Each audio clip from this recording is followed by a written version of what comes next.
Hello you over 265,000 members of the Brohirrim and all of you who haven't subscribed yet. Today we're delving into something monumental, something that didn't just define fantasy cinema, but set a whole new standard for how battles are filmed. The Battle of Helm's Deep from The Lord of the Rings, The Two Towers. There are phrases like, the best battle ever put to screen, but Helm's Deep might actually deserve this title, and over 20 years later, it is still the gold standard. So today, we're gonna find out why. Worthy of Mordor.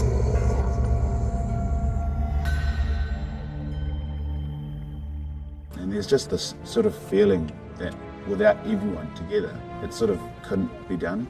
There's a lot of love. You want to do this to the side.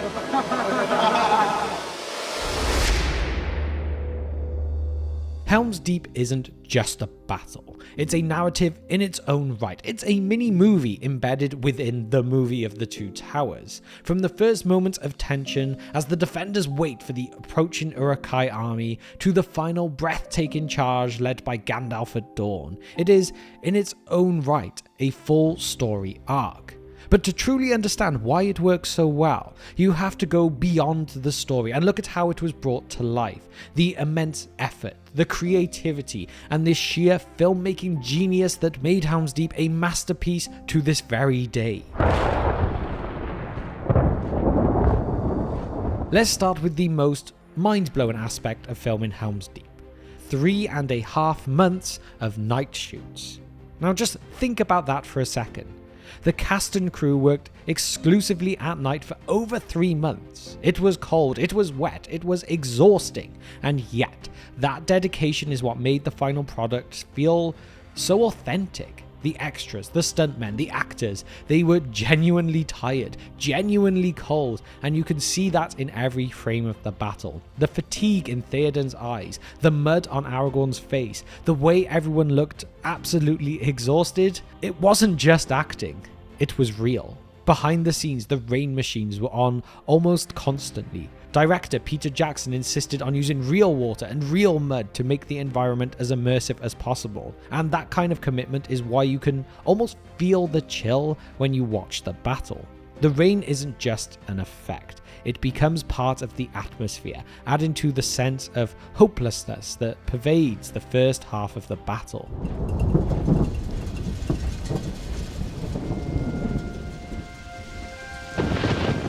One of the most impressive things about Helm's Deep is the balance between practical effects and digital wizardry. The set of Helm's Deep was a massive physical construction, an actual fortress built into the side of a rock quarry. The walls were scaled, breached, and defended by actors and stunt performers, and the practical nature of the set made it possible to have long sweeping shots that gave a real sense of geography and space. But the magic didn't stop there. The army of Uruk-hai that marched on Helm's Deep was a mix of hundreds of extras in full armor, stuntmen, and of course digital soldiers on top. Weta Digital, the VFX team, used groundbreaking techniques to create the illusion of tens of thousands of soldiers. Although it may not seem the biggest thing now, at the time this was groundbreaking. The extras were there to give weight and realism to the close-up shots, while the digital Uruk-hai filled in the background, giving us the iconic visuals of an endless sea of torches approaching the fortress. The integration of these practical and digital elements was flawless. The massive set pieces, like the Deeping Wall being blown up, were coordinated so well that you never feel like you're watching a CGI spectacle. Everything feels tangible, and that's because much of it was tangible. The explosion that takes out the Deeping Wall, that was a real explosion, carefully coordinated and filmed from multiple angles to capture the full impact on one of their bigatures, being their massive miniatures they used for these sets. The digital enhancements were then added afterwards to increase the scale, but the core of it was real physical destruction.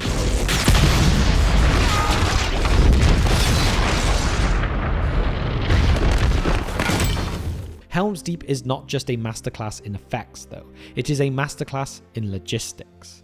Imagine trying to coordinate hundreds of extras, stunt performers, main actors, camera operators, effects crews, all in the middle of the night for months on end. It's almost unfathomable. And yet, Jackson and his team, they pulled it off.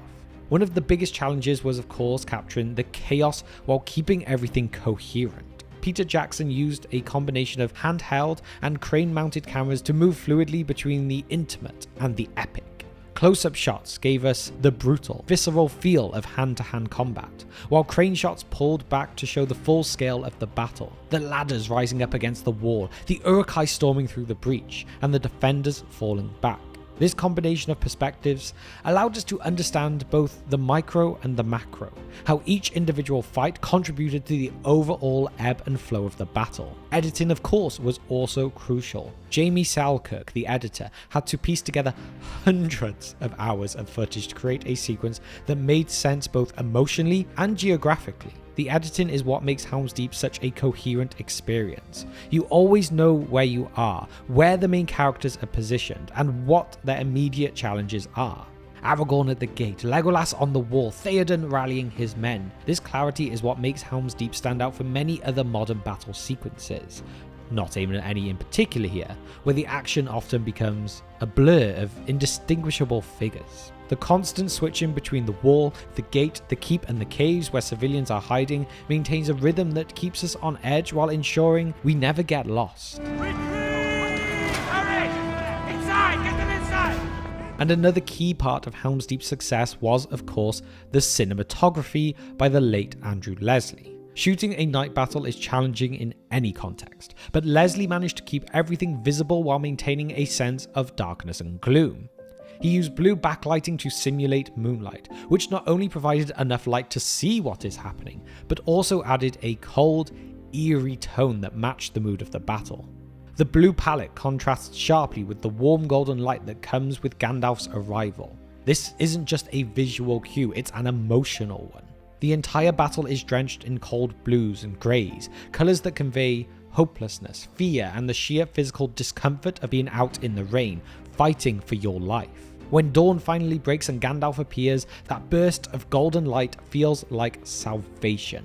It's a stark contrast that tells us, without a word, that hope has returned. And another big thing is the sound design. Sound is often overlooked in battles, but Helm's Deep wouldn't be what it is without its sound design. The Foley work here is masterful. Every clash of swords, every thud of an Uruk-hai hammering against the gate, every arrow whizzing through the air, it all sounds real. The team used layers of sound to create an immersive experience that truly pulled you in. And then there's the silence. Helm's Deep is known for its use of silence just as much as its sound. Before the battle begins, there's this profound quiet as the defenders watch the Uruk-hai approach. All you hear are the sounds of armor shifting, the nervous breathing of soldiers, the patter of rain. The silence makes the first roar of the Uruk-hai all the more terrifying, and it makes the audience feel the same tension that the characters do. But when mentioning sound and music, we cannot ignore Howard Shore's score too, as once again this plays such a crucial role. It ebbs and flows with the battle, highlighting moments of heroism and despair. The Rohan theme swells when Theoden rallies his men, reminding us of what's at stake. The music then pulls back during moments of chaos to let the raw sounds of battle take over, then rises again to signal shifts in momentum, like again when Gandalf arrives at the break of dawn. Truly incredible work.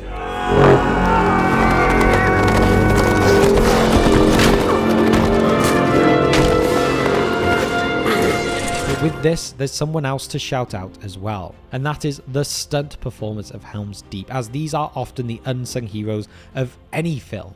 Viggo Mortensen joked about losing count of how many times he killed each stuntman, but that's just a testament to just how grueling the process was. These performers threw themselves at the walls, were flung off ladders, engaged in brutal hand-to-hand sequences, and did it all night after night. And they weren't just fighting the defenders, they were fighting the environment. Again, that rain made every surface slippery, every step dangerous.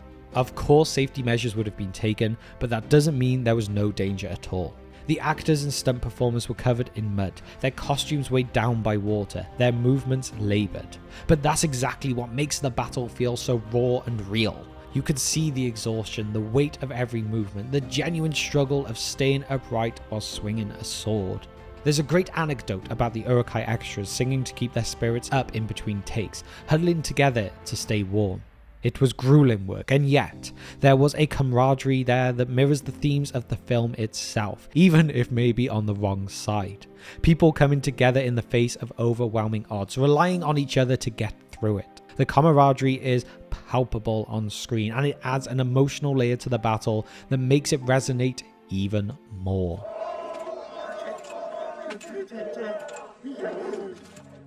And so there we have it. What makes Helm's Deep perfect? It's the behind the scenes dedication, the cold nights, the exhaustion, the incredible stunt work. It's the practical effects, the massive sets, the careful crafted miniatures, the integration of real explosions and digital magic.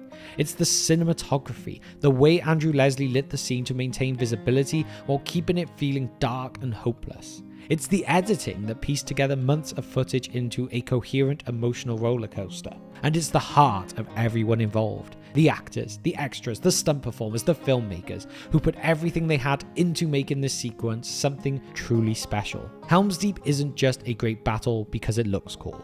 Though, let's be honest, it really does look amazing. It is great because of the blood, sweat, and tears that went into making it. It's great because it makes us feel something. We feel the fear, we feel the hope, we feel the despair, and then the triumph at the end. And that's why it remains the perfection of cinematic battles.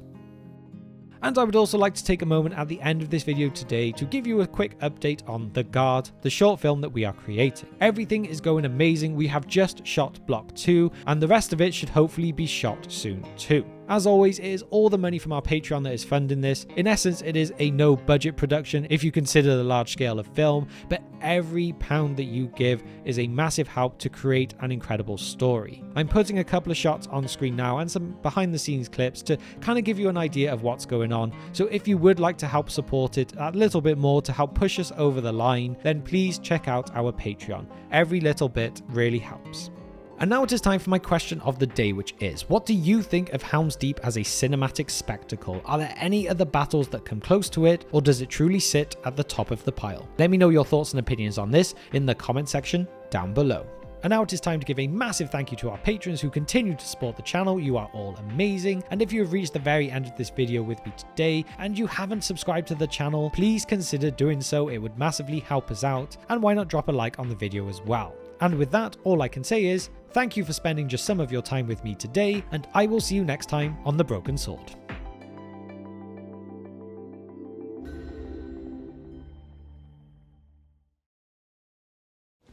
What's happening out there? Shall I describe it to you? Or would you like me to find you a box?